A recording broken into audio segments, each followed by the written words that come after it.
Bom dia, alunos, tudo bem com vocês? Estamos iniciando mais uma aula de geografia que tem como tema industrialização.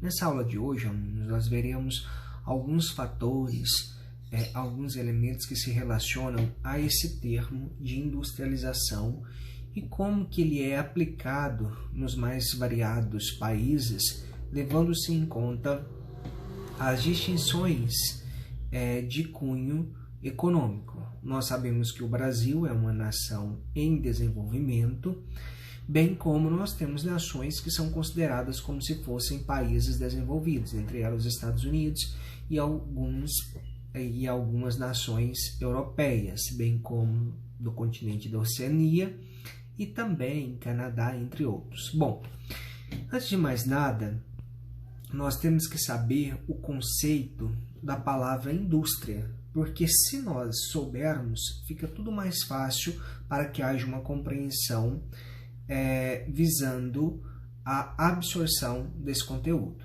Então, indústria é um conjunto de atividades produtivas que se caracterizam pela transformação de matérias-primas de modo manual ou com auxílio de máquinas e ferramentas, no sentido de fabricar mercadorias. Então, indústria é quando nós temos matérias-primas que passam por um processo de transformação e que, de certa forma, tem origem a uma fabricação de mercadorias. Então, indústria, matérias-primas que passam por um processo de transformação, originando mercadorias. Então, esse é o conceito de indústria que eu quero e que eu preciso que vocês entendam. E as indústrias, nós sabemos que elas são extremamente importantes para que nós tenhamos um desenvolvimento de riquezas. Como, por exemplo, se não fossem as indústrias, hoje nós não teríamos nações que apresentam um alto grau de desenvolvimento. Então, as indústrias contribuem, em média, em torno de 30% do PIB. O que é PIB, professor? Produto Interno Bruto. É a soma de todas as riquezas produzidas no interior de uma determinada nação. Desenvolvem também a economia, pois geram empregos direta e indiretamente. Nós sabemos que o fator industrial corresponde a uma geração de empregos de forma muito rica, gerando também impostos, fortalecendo a economia desses países. Desenvolve a economia local, a economia regional, a economia nacional, a economia mundial, produzindo novas tecnologias, favorecem também um nível de desenvolvimento de um país. E todos os setores da economia dependem do setor industrial, de forma direta ou de forma indireta. Então, hoje em dia, em pleno século XXI, uma nação que não investe pesado em sua industrialização não é bem vista. É uma nação que ficou atrás, é uma nação que ainda precisa evoluir para que tenhamos um desenvolvimento satisfatório. Então, esse termo desenvolvimento está necessariamente atrelado ao fator de industrialização de determinada nação.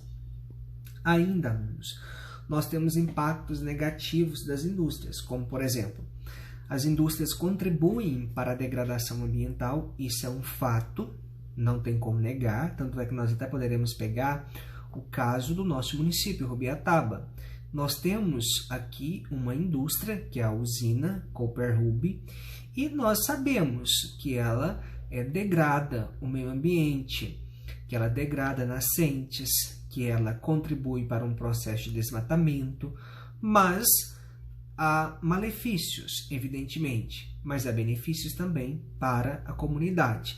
Então, conseguir atrelar esses malefícios e os benefícios, eis o segredo para que nós tenhamos um desenvolvimento satisfatório, porque não adianta nós termos um desenvolvimento apenas econômico e destruirmos, acabarmos com o meio ambiente que nos rodeia. Assim como também não adianta nós termos um meio ambiente extremamente protegido e não termos condições econômicas de nos mantermos.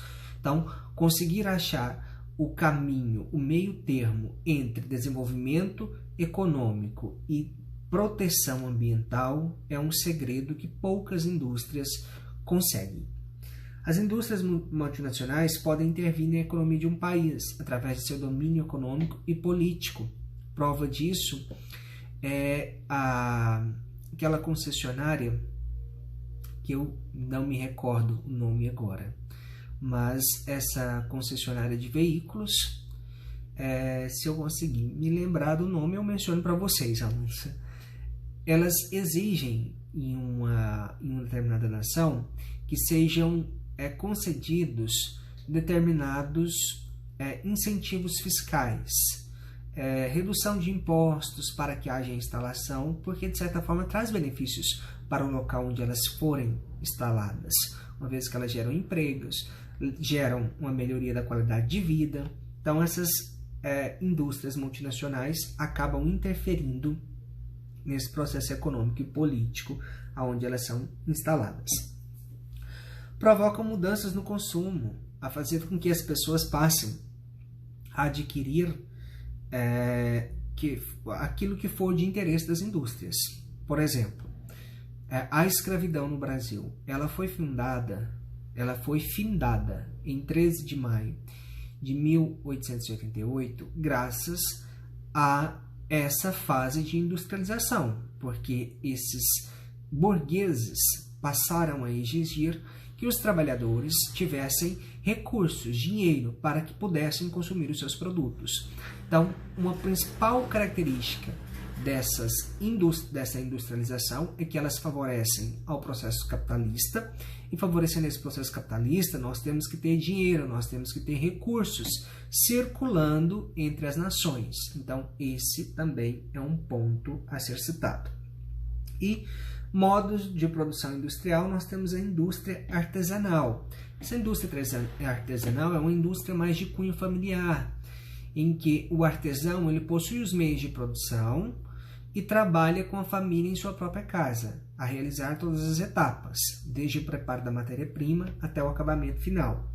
E nós temos uma imagem que corrobora essas informações mencionadas. Bom, ainda, me desculpem, alunos, que eu estou sendo rápido, porque eu sei que vídeos longos se tornam cansativos, mas, repito, o conteúdo de industrialização ele precisa ser pormenorizado para que vocês tenham um entendimento básico do conteúdo com o qual nós estamos nos referindo.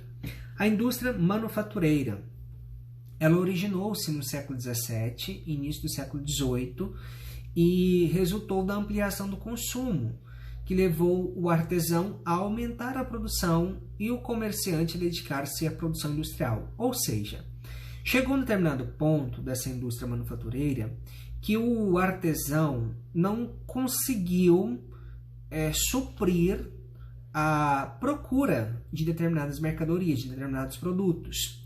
E eis que o comerciante ele passou então a se dedicar a uma produção industrial. Repito para vocês, qual é a diferença entre produção industrial e produção artesanal? A produção artesanal, alunos, ela não se preocupa com a quantidade. É uma tradição de família que pratica esses hábitos há muito tempo. Então não tem uma preocupação com quantidade, tem uma preocupação até mesmo com a qualidade do produto a ser ofertado para a população. Já essa produção industrial, a principal preocupação é com a quantidade, uma vez que há uma procura muito grande e por ter uma procura muito grande é necessário que haja uma oferta, lei da oferta e da procura. O manufatureiro ele distribuía a matéria-prima e o artesão trabalhava em casa a receber pagamento combinado. Esse comerciante passou a produzir. Primeiro contratou-se artesãos para dar acabamento aos tecidos, em seguida tingir, depois tecer e finalmente fiar. Surgiram as fábricas com assalariados, sem controle sobre o produto de seu trabalho. Como assim, alunos? A origem da mais-valia, um conceito criado por Karl Marx, que exemplifica isso de uma forma muito clara. Veja bem. A partir do instante que nós temos a criação dos assalariados, dos trabalhadores que foram para as fábricas e começaram a produzir tecidos em larga escala, suponhamos que em um dia uma pessoa conseguisse produzir cerca de 80 tecidos diferenciados. E no final do mês, 30 dias, essa pessoa com salário receberia um valor X que daria para ela comprar cerca de 50 tipos de tecidos produzidos. Ou seja, em um único dia, essa pessoa produziria 30 tecidos a mais, ou seja, gerando então a mais-valia. Então a mais-valia se refere ao lucro. Esse lucro fica a cargo de quem? Dos burgueses, dos empresários. A produtividade aumentou por causa da divisão social, isto é, cada trabalhador realizava uma etapa da produção, característica também da indústria manufatureira.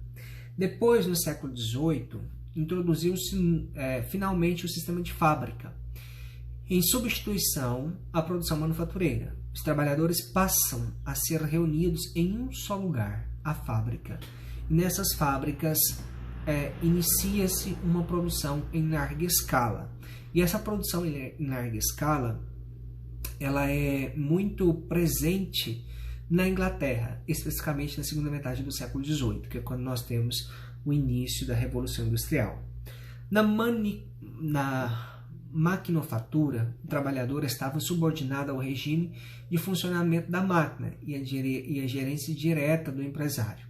A produtividade multiplicou-se com a mecanização da mão de obra e o produto final barateou e o desemprego cresceu. Por quê? Nós tivemos a utilização de máquinas que passaram a realizar trabalhos simples que antes eram executados por assalariados, por trabalhadores. Bom, eis em cena a primeira Revolução Industrial, que está designada a partir da segunda metade do século XVIII, a partir do ano de 1750. Área de ocorrência. Onde que aconteceu essa primeira Revolução Industrial?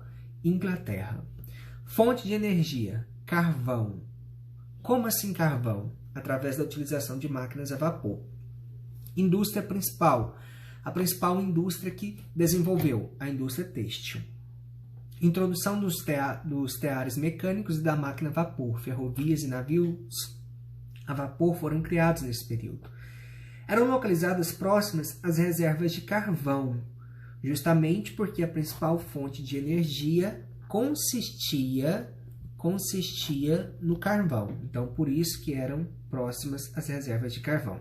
Nós temos imagens que vocês conseguirão perceberem, alunos. Nós temos, primeiro, fotos de trabalhadores, uma engrenagem, uma máquina do período, fotos de uma fábrica que vocês podem visualizar, e tudo isso favorece aqui a fábrica que vocês conseguem visualizar e uma máquina que eu não imagino qual a utilidade dela, e nós temos também só isso que é o elemento que eu quero que vocês realmente se atentem.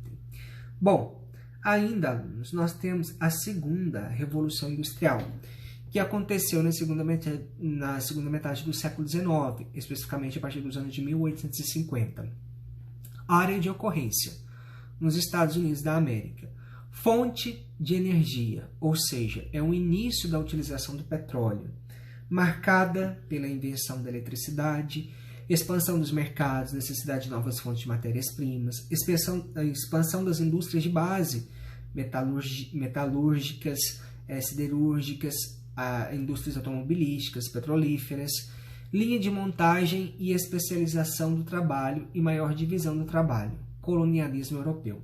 Dentro dessas principais características, alunos, é necessário que eu mencione para vocês, primeiro, mencionei para vocês relacionado à primeira Revolução Industrial e a segunda Revolução Industrial. O que não foi especificado para vocês é o que significa esse termo revolução. Revolução é toda transformação na estrutura sociocultural de uma determinada sociedade. Vejam bem, alunos. Quando eu mencionei para vocês que a primeira Revolução Industrial teve início nos anos de 1750 na região denominada Inglaterra, significa que ela originou-se a partir dessa data. O que eu quero dizer para vocês? Eu estou dizendo que esse termo revolução ele tem uma data precisa de início. Porém, nós não temos uma data de finalização. Então, a primeira Revolução Industrial iniciou-se a partir dos anos de 1750 e pode ser que até hoje nós estejamos vivendo os frutos dessa revolução. Porque, repito, revolução tem data e começo. Ponto. Não tem data de fim. Então, pode ser que ainda estejamos vivenciando essas características dessas revoluções industriais originadas no mundo há séculos atrás. Bom, nós temos uma primeira imagem.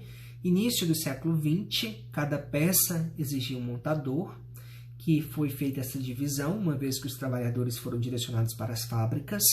E percebam que nós temos a criação de alguns veículos e uma das principais características que eu já mencionei para vocês também, alunos, refere-se a esse processo de intensa emissão de dióxido de carbono na atmosfera. Nós temos o filme de Karl Marx,